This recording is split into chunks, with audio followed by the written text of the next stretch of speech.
Pessoal, esse é o último vídeo onde eu falo sobre planejamento estratégico, Business Intelligence, mapeamento de processos, Balance Scorecard. No vídeo de hoje eu vou falar sobre criação de dashboards e relatórios, validação, publicação e feedback, ok? No vídeo anterior eu falei sobre modelagem multidimensional, dimensões, tabela fato, processo de ETL, que é Extract Transforming Load, como era feito antes, como é feito agora e um pouco sobre o futuro. Lembrando que novas tecnologias estão surgindo e algumas mudanças estão em andamento, ok? Então vamos lá, o que é dashboard? É um painel de visualização que concentra dados, indicadores e informações. Então aqui eu coloquei alguns modelos, no PC, na TV e também no celular. E aqui no celular eu coloquei um modelo, que é o Samsung Health. Se você utilizar a Apple, deve ter algum aplicativo também, ou outras marcas de aparelhos, deve ter algum aplicativo que faz a telemetria e o acompanhamento, né, dos indicadores do seu corpo, por exemplo, da sua saúde. Por exemplo, o tempo que você dorme, o seu peso, batimentos cardíacos, nível de estresse, quantidade de água, etc. Né? Que você toma, e etc. E daí você tira uma série de informações em relação a histórico, por exemplo, você tem que servem para você tomar algumas decisões. Né? Eu fiz um vídeo sobre a cadeia de valor da inteligência artificial e lá eu citei a chegada, né, dos wearables, dos vestíveis, como uma fonte de informação para tomar decisões em relação à nossa vida, né, em relação à nossa saúde e também em relação a a decisões para negócios. Então, por exemplo, aqui com relação à saúde, é o Samsung Health, por exemplo, um aplicativo, é o Apple Watch, né, o Samsung Watch ou outra marca de relógio, por exemplo, que captura dados do seu corpo. HoloLens 2, o óculos da Microsoft, então para gestão, né, de negócios, por exemplo. Imagina que eu estou fazendo uma cirurgia no paciente, né, com o HoloLens 2 e ao mesmo tempo eu estou fazendo uma telemetria, eu estou olhando através de um holograma todos os sinais vitais, né, informações complementares a respeito daquela cirurgia, daquele paciente que eu estou fazendo. Né, isso já existe. Se vocês entrarem em HoloLens 2, vai ter aí alguns exemplos de como funciona isso. É um painel, né, um dashboard online. Né? E essa é a ideia do dashboard e do Business Intelligence. Não é ser um D-1, é ser um online mesmo. Voltar ao que era antes. Se vocês pegarem lá a época do DW, eu coloquei aí no vídeo sobre DW, era mais ou menos assim que a gente fazia. Pegava o banco de dados transacional, fazia uma view e pegava os dados da via tocando na produção. Era assim que a gente fazia. Mas aí vai travar o banco, né, tinha uma série de problemas de recurso, criou-se o DW, mas para o operacional não ajudou muito, porque a gente precisava aí de dados online, né? Na operação a gente precisa de online. Para decisões estratégicas aí sim é diferente, ok? Mas hoje já está até para decisões estratégicas também, que é o chamado data-driven, né? Que é guiado por dados. Você está vendo os dados ali e automaticamente você já está tomando decisões. Essas novas tecnologias permitem que a gente faz isso no BI. E para que serve? Auxilia no engajamento, execução do método de gestão à vista. Isso aqui é importante. Ó. Método de gestão à vista. Né? O nome é novo, mas o negócio é um pouco antigo. Método de gestão à vista. E causar impacto. Também causa impacto pela beleza ou pelo número. Né? Então, por exemplo, aqui eu criei um dashboard simples. Com algumas. Eu imagino que eu sou uma fábrica de cerveja. Aqui eu tenho a meta realizado. Né? Eu coloquei aqui um exemplo de Sparkline, né? Eu tenho ranking, por exemplo, eu tenho aqui o Pale Ale, Pale Ale Imperial Stout como uma venda, mas as vendas, né, diminuindo aqui na tendência. Aqui tem meses anteriores, vamos supor que eu estou olhando um período aqui, em períodos anteriores eu tinha vendas melhores. Mas será que é porque estava frio? Né? Essas cervejas geralmente são tomadas no frio. Né? Será que eu posso fazer alguma campanha associando, por exemplo, Imperial Stout com sorvete de chocolate, né? Que é uma combinação boa? Né? São alguns tipos de. Aqui são exemplos, tá, pessoal? Pilsen Weizen, ó, eu posso. Aqui, ó. As vendas estavam mais baixas, agora vem aumentando. E geralmente no inverno, o pessoal talvez será que gosta mais de Imperial Stout Pale Ale, né? E aqui as vendas estão aumentando agora, será que é porque é verão? Né? Então, aqui tem chama aqui de Sparkline, um gráfico de tendência, ok? Atendimento ao consumidor, por exemplo. Esse dashboard aqui eu vou deixar ele público no GitHub para vocês, tá? Eu criei isso aqui apenas para fazer a aula mesmo. Então, reclamação respondida, 94%, vou dar fazer negócio 54%, índice de soluções. Esses dados aqui eu procurei buscar no Reclame Aqui. Então, eu acho que tem uma API lá dentro, você consegue fazer. Isso aqui é um dado que eu coloquei, eu criei uma tabela inline, tá? Não busquei esse dado lá, mas apenas para colocar isso como modelo, senão ia demorar muito e dá muito trabalho também. Interação nas redes sociais, então pode ser likes se você quiser, ou interações, mensagens, etc. Né? Eu coloquei dados aqui de várias redes sociais, coloquei um ícone quadrado aqui já para vocês identificarem, isso aqui não ficou muito bem, né? Eu lembro que a gente vai falar sobre design lá, pô, tá diferente. Então, são Facebook, o Instagram, LinkedIn, YouTube, Twitter e Quora. Né? Estações positivas também, se você quiser, no Quora. Aqui as visualizações no site, né? Aqui, ó, 27%, mas é o que? Tá subindo, tá subindo, né? Geralmente verde, mas e aí? Subindo em relação a quê? A gente vai falar isso lá na frente. Aqui saiu rapidinho, né? Que é o bounce rate, que é uma forma de deixar mais fácil para todo mundo entender. Tempo de visita, quanto tempo demorou. Aqui tendência de vendas, né? Será que é importante o número, só o gráfico? Aqui é um exemplo de gauge, né? Um exemplo do reloginho. O meta versus realizado, precisa ter uma coisa para comparar, a gente vai falar sobre isso aqui. Análise de sentimento consumidor, isso aqui já é um dado um pouco mais complexo, né, de machine learning, que você pode fazer, ou de ciência de dados. Eu tenho um vídeo sobre análise de sentimento, que eu fiz no R, né, utilizando o Natural Language Processing, que é a linguagem natural. Por exemplo, eu faço uma campanha e tem lá os comentários, e eu quero saber dos comentários o que as pessoas estão achando, né, daquela campanha que eu fiz. E aqui sai o sentimento. Tá? Dá para fazer também. Okay? Então aqui é um exemplo básico, isso aqui, lembrando que eu vou deixar no GitHub para vocês baixarem. E para que serve?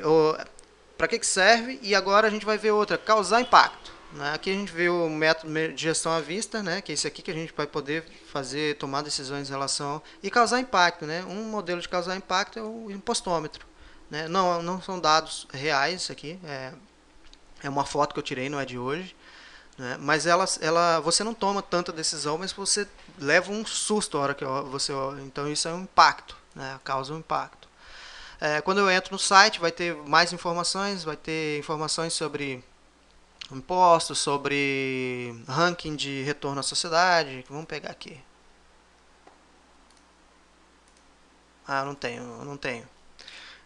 E aqui também eu coloquei errado, porque eu coloquei o que eu vou mostrar posteriormente, mas na descrição do vídeo eu deixo o link do impostômetro para vocês verem. Já tem informações relevantes também para algumas decisões. E aqui a gente tem outro exemplo também de causa-impacto. Para quem assiste Fox Business, Bloomberg News ou, sei lá, Yahoo Finance, algum canal no exterior, você já deve ter se deparado com isso aqui nos noticiários. Então aqui a gente tem o US Debt, a dívida, né, americana. A gente tem as fontes de receita aqui, ó, que seria como o impostômetro brasileiro. Para saber de onde que é a fonte, é só clicar com o mouse em cima, vou mostrar depois ali. Então aqui tem os dados. Aqui a gente tem, por exemplo, dados de desemprego oficial, desemprego atual. O oficial são as pessoas que estão procurando por emprego. E essas aqui são as que estão na informalidade, mais as pessoas que estão procurando emprego.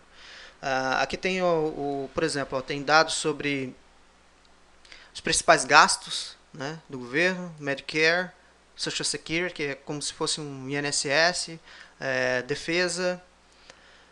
Aqui tem várias informações, não vou falar sobre tudo isso, porque senão vai ficar enorme o vídeo. Tá? Mas eu posso colocar alguns exemplos aqui, ó. Eu vou deixar no link, na descrição. Mas aqui a gente tem os exemplos. Se você passar o mouse em cima, você vai ter a fonte da informação. Aqui embaixo a gente tem outras coisas, por exemplo, venda de carros. A venda de carros por modelo em 2019. Depois tem a comparação, se você quiser, com 2018. Mas é um tipo de dashboard que várias pessoas entram, que várias empresas também entram para auxiliar na tomada de decisões. Aqui é outro dashboard para causar impacto, né? Causa impacto, que é o World Poverty Clock, que é a saída das pessoas da linha da pobreza, né, da pobreza extrema. Então a gente tem por país aqui, né, um gráfico interativo, é um gráfico animado, né, bem legal, que coloca os países ali, a taxa de pobreza aqui que está em 8%, a menor taxa já registrada, e a nossa expectativa é que cada vez diminua mais, sempre. Vamos lá, então, como fazer o dashboard? Planejamento e rascunho. Então, reunião com o time de gestão e TI, é importante time de gestão, time de TI, tipo de informação, quais são os dispositivos, orçamento, etc e tal. Desenho preliminar, olha, vai lá, pega, faz um desenho, um rascunho do que poder entregar. Dentro daquela metodologia Scrum, vai lá e faz, nada perfeito, mas mostra ali as informações relevantes, principalmente em relação a decisões, ou impacto, depende muito. Olha, qual que é o teu objetivo? É mais gerar impacto, por exemplo, eu quero fazer um outdoor, sei lá, uma coisa que chame a atenção das pessoas mais em relação à empresa, né? Ele olha os dados, olha que legal, que empresa que é, né? Do que necessariamente os dados. Então isso também tem que ficar bastante claro. O desenho preliminar, criação da template, que é aquilo que eu fiz ali, né? Vou deixar para vocês ali no GitHub. A validação, as escolhas de ferramenta, design, cores, né? Isso aqui é importante, design, cores, né? As ferramentas que vão ser utilizadas, quais são as ferramentas, né? De BI, por exemplo. Publicação, feedback, né? Telemetria, por exemplo, número de acessos ao dashboard, ao relatórios, as interações, as reclamações, o que o pessoal está chamando, o que o pessoal está falando. Ah, está falando que não entendeu isso aqui, vamos dar treinamento, vamos refazer, etc. Okay? Dicas. Perguntas que a gente deve fazer. Quem serão os clientes? Quem será a audiência? Né? Vai ver de longe, vai ver de perto, isso é importante para a TV, por exemplo. Né? Vou fazer um gráfico pequenininho lá, né? ou uma letrinha pequenininha, a pessoa não vai, né, não vai entender direito. É de fora, o engajamento vai ser menor. Né? É de fora e de dentro da empresa. Né? O público. São dados diferentes que eu vou mostrar. Como será o contexto? 10% de aumento na conversão é bom ou ruim? Quando eu coloco 10% de aumento, né? Lembra que eu coloquei lá 25% lá, que eu até comentei, né? no acesso ao site. Em relação a quê? Né? Para eu saber se é bom ou ruim, eu tenho que saber em relação a quê. Visual, né? Contar uma história com imagens. Isso é bem difícil, tá? Não é uma tarefa muito fácil. Principalmente para tomada de decisões. Eu acho que mais para ilustração, por exemplo, vou colocar um exemplo aqui, o infográfico, né? Só que o infográfico é uma imagem estática, né? Por exemplo, você vai ver lá nos canais noticiários, por exemplo, entenda como funciona isso e aquilo. Você vai ver lá o infográfico. É uma forma visual de contar uma história com as imagens ali e colocando os dados também. Mas é uma imagem estática. Para você fazer uma imagem dinâmica disso, é um pouco mais difícil. Mas é importante sempre a gente ter em mente a busca, né, desse objetivo. Guiar o seu público, mostrar os gráficos e ilustrações, né, como as ilustrações, né, podem auxiliar. Né. Mostrar a forma, por exemplo, como que o gráfico pode auxiliar na tomada de decisões. Funcionalidades. Drill down, drill up, abrir imagens, vídeos, se eu clico lá, abre. Né? Senão o que o cara faz? Ele vai exportar para o Excel, vai lá no Excel buscar. Mas se ele tiver um drill down, ele já pode ver ali na tela direto. Né? Uma abertura, uma quebra daquele número. E design cores, com foco no objetivo. Né? Sempre no objetivo estratégico. Colocando aqui, se vocês voltarem lá no início do vídeo, qual que vai ser a ideia? O planejamento estratégico primeiro. Sempre as informações aqui tem que ter uma... a ideia é que linke alguma coisa com o planejamento estratégico, por isso a reunião com o time de gestores lá atrás. Como fazer? Alguns tipos de gráfico. Então eu coloquei aqui alguma comparação. Né? Quando eu vou fazer comparação, gráfico de barras, eu tenho gauge aqui, compara, meta realizado. Né? Aqui um período com outro, uma região, venda de região com outra. Aqui sazonalidade, um determinado tempo aqui eu vendi mais cerveja stout no inverno do que no verão. Composição, grafo de Pareto, bastante utilizado na indústria. Waterfall Chart, já tem vários vídeos disso aqui explicando, né? É um gráfico um pouco não muito conhecido, mas se você faz administração e economia, ou se você vai investir no mercado de capitais, cara, você vai ler um relatório de resultado, vai estar esse cara aqui, ó, no fluxo de caixa, ele vai estar também na composição de despesas gerais administrativas, na composição de receita, isso vai estar em todo lugar, é interessante estar aprendendo e também mostrando, né, para as pessoas. Se você vai fazer um dashboard, mostra para que serve, porque senão a pessoa talvez não vai entender direito. Isso aqui é o stack, né, que é stack que os relatórios de resultado do Facebook usa bastante isso aqui. E aqui o de composição mais simples, né, que é o gráfico de pizza. Tem pouca informação, mas é bastante utilizado. É mais fácil da compreensão. Gráfico de distribuição, aqui a gente tem o box plot, a curva normal, histograma, correlação. Aqui a gente tem evolução, linha de tendência, sparkline, que a gente viu lá atrás, lembra? Sparkline é uma de evolução, né, uma tendência. Cara, e aqui a gente tem outros de barras, relacionamento também, de correlação com médias, bubble chart, tem fatorial, diagrama de árvore, aqui a gente tem de perfil, que isso aqui, ó, é um gráfico interessante, mas é um pouco mais complexo, não é todo mundo que vai entender. É importante ter o gráfico paralelo, no ClickView é Parallel Coordinates, tá? Ou coordenadas paralelas. Ele traça aqui, ó, por exemplo, ele sai daqui, eu estou vendendo seguro. Quem fez orçamento? São homens e mulheres. Mas aí quem fechou a venda? Homens e mulheres. Mas que tipo de produto? As mulheres escolhem um tipo de produto, os homens escolhem outro tipo de produto. Tá? Então ele vai fazendo a separação aqui. Mas é importante explicar, porque senão a pessoa olha e não vê, não vai identificar o que está dentro ali daquele gráfico. Aqui a gente tem o trellis, aqui outro tipo de trellis, aqui outro tipo de gráfico, né? Principalmente para análise de muito tempo, muitos dados. Aqui é negativo, aqui é positivo, mas na mesma faixa aqui para não ocupar muito espaço. Sentimento, candlestick chart, né? Cada barrinha dessa aqui traz informação sobre sentimento. Uma barra grande é um sentimento de sei lá, uma barra branca, né, o verde, por exemplo, que é de alta, pode ir uma expectativa positiva. Uma barra muito grande de baixa, expectativa negativa. Um pavio muito grande para cima ou para baixo com um corpo pequeno, é uma sensação de dúvida, um sentimento de dúvida. Aqui a gente tem as pesquisas de opinião, né, que também podem ser substituídas, não, complementadas com Natural Language Processing. Aqui a gente tem também sentimentos. Aqui tem a nuvem de palavras, e etc. Aqui tem algumas outras sugestões, está em inglês. Então, se vocês quiserem, comparação, distribuição, composição, relacionamento. Aqui vai ter outros tipos de gráficos. Eu tentei colocar isso em português, mas dá muito trabalho, leva muito tempo. Como fazer? Publicação e envio.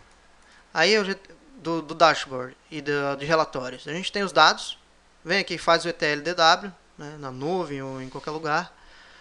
Vem para o dashboard. Eu tenho um dashboard ou eu estou desenvolvendo, eu sou desenvolvedor. Vai para o servidor, aí no servidor tem o management, por exemplo, a gestão, que vai lá e fala, olha, isso aqui é mais importante, né, mais específico para o cara que trabalha na produção, né, uma ferramenta OLEP, com dados online, com dados de produção, tabelas, etc., que é o número que ele quer. Esse aqui já é mais voltado para a gestão, que tem mais gráficos sumarizados, etc. E ele vai fazendo esse controle jogando para esses usuários aqui diversos. E aí eu tenho os relatórios. Eu venho aqui para dentro da base, eu pego os dados aqui, venho aqui e coloco. Nesse caso aqui eu estou colocando ClickView, tá? Mas tem outros vários modelos. Então eu venho os arquivos QVW aqui, os arquivos de dados. eu transformo isso aqui, ó, em arquivos de texto, em gráficos, etc. Né? Monta os gráficos, gera os arquivos, pode ser em PDF, PPTX, pode ser em Excel, etc. e tal. E faz um filtro, por exemplo, para qual pessoa eu vou mandar tal relatório? Mas será que essa pessoa eu mando qual tipo de relatório? Então, esses são as questões que envolvem aqui, na etapa de filtro. E aqui é o tipo. Envio por e-mail, eu envio numa pasta FTP que o cara vai lá e busca, eu envio pela internet, vai já aparecer diretamente numa notificação no celular dele, etc. Okay? Então, é dessa forma que faz a distribuição. Aqui eu tenho um gráfico de dados para mostrar. Cara, tem assim, a primeira vez que eu vi esse gráfico aqui, eu fiquei assustado, porque a quantidade de informação que tem. Né? Então a gente tem dados aqui, ó, desde aqui em cima, com taxas de juros, câmbio. Aqui a gente tem os presidentes, quem foi os presidentes de qual partido, né? Se foi o republicano ou o democrata. Aqui a gente tem os dados sobre ciclos, né? Ciclos de alta, bear market, ciclos de baixa, ciclos de alta, bull market, ciclos de baixa, bear market, que eles chamam. Aqui com tempo e também a quantidade, o valor, quanto que de percentual, quanto que caiu, quanto que subiu a bolsa. Aqui a gente tem diversos tipos, por exemplo, se eu coloquei $1 aqui tem dados de 163 anos. Tá? Então eu tenho Standard Poor's 500, não, aqui eu tenho Small Caps, ações de pequenas empresas, ações do Standard Poor's, aqui são portfólios balanceados, né, que a gente chama, que é carteiras balanceadas com vários tipos de ativo dentro. Aqui a gente tem os mercados internacionais, no caso nos Estados Unidos são outros mercados. Aqui no verde, títulos públicos de longo prazo, títulos públicos de curto prazo, os bonds de 90 dias e a inflação. E aqui a gente vai ter uma série de inflação, por exemplo. Aqui também a gente tem inflação. Né? A gente vê que a inflação estava grande aqui. Quem lembra desse, né, Paul Volcker, subindo para 21,5, a taxa de juro para brecar a inflação, uma medida dura, mas que depois surtiu efeito. Enfim, tem uma série de dados e informações interessantes aqui. Aqui tem uma série de dados e informações também, né, concentradas aqui, ó, preço do petróleo, aqui tem preço de ouro que não vai dar para ver, depois eu deixo o link também para vocês verem, mas enfim, são uma série de dados. Aqui é um exemplo também de dashboard que engloba uma série de dados. O americano gosta desse tipo de gráfico aqui também, ok? Então é isso aí, eu tentei fazer em português aqui, mas demorou muito tempo, não dá muito trabalho também, mas assim que terminar eu deixo disponível também dentro do GitHub. Então é isso aí, pessoal, é isso que eu queria falar sobre dashboard e também sobre feedback. Acho que o feedback é importante, né? Ouça as pessoas que estão utilizando e faça os ajustes necessários, que a compreensão leva ao engajamento, e o engajamento leva aquilo que a gente busca, né? Que é o que? É a solução dos problemas, é o aumento nas vendas, é a melhoria da produtividade e etc e tal. Então é isso aí, espero ter ajudado, um grande abraço e até o próximo vídeo.